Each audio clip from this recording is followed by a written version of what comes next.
तू प्यार के भूला जा रानी, झूठों के हो जाए बदनामी। सुना तू प्यार के भूला जा रानी, झूठों के हो जाए बदनामी। तू हर हरकती दिलवा न सहे,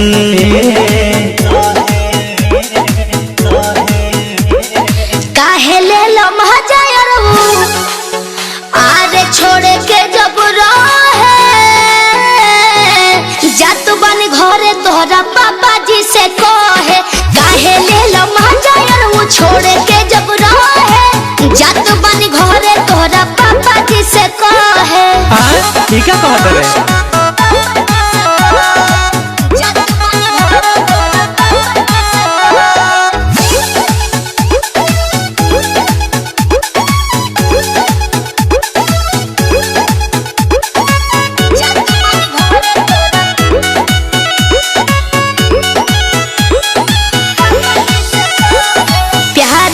यार अब सवाल करम हो, छोड़े के जब कहब तो बवाल करम हो।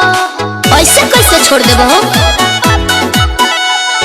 बीतल जवान साथ रहे बचपना, ऊंच नीच हो जाए हंसी जमाना।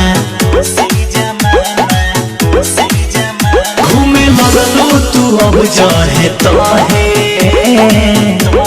अब हम घूमे लगनी तब का काहे ले लो मजा यार आरे छोड़ के जब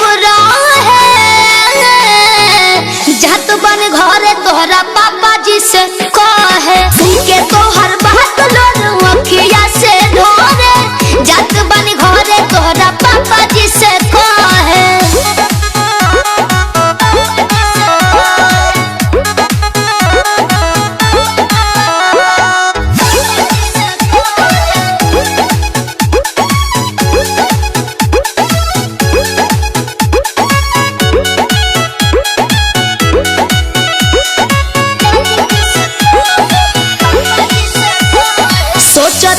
जवन तवन कबो न होई, हमनी दुनू के बीच में आई न कोई। बुझाई कान खोल के सुन लो, समझे के कोशिश कर कहीं हरमेसी, फूल बात जाने ले प्रकाश परदेसी। कहे रंजित के माथा लगलू माहे,